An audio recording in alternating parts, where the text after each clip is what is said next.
Saisi par le bien-être animal, ce jeune malinois arrive au refuge.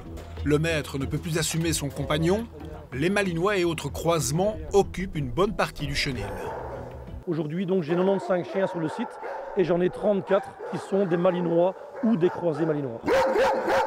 Le chien, dans sa cage, a un comportement qui n'est pas du tout le même que lorsqu'on a le plaisir de voir, comme derrière ici, lorsqu'il peut gambader, se défouler. C'est un chien qui, en cage, montre toujours beaucoup plus d'agressivité qu'ils n'en ont réellement en eux. De par son allure, sa prestance, sa beauté, le malinois attire. Son coût varie de 800 à 1000 euros. Il est aujourd'hui victime de son succès.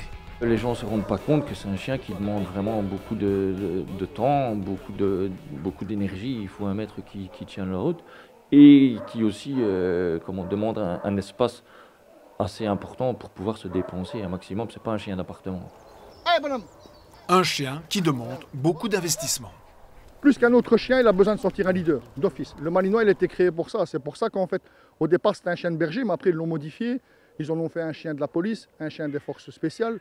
Il n'a qu'un seul maître là-dedans. Donc, il a besoin de ce leader qui va l'accompagner dans toutes ses aventures. Tout ce qu'il va faire, il va le faire avec son maître.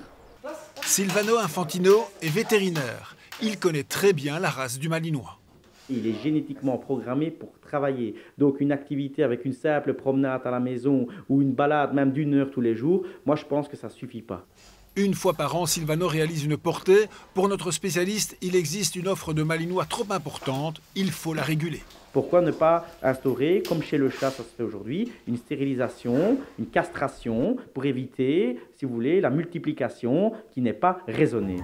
Autre piste de réflexion pour Silvano, il serait aussi intéressant de réfléchir à l'obtention d'un véritable permis pour chien avec une formation et un examen à la clé.